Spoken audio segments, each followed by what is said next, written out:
You ask Tiger to solve. This deals with linear equations with one unknown. The final result is v equals 9. Let's solve it step by step. Swap sides. Isolate the v. Divide both sides by -2. Cancel out the negatives. Simplify the fraction.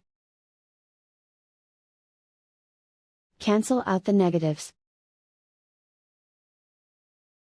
Find the greatest common factor of the numerator and denominator. Factor out and cancel the greatest common factor. And so the final result is v equals 9.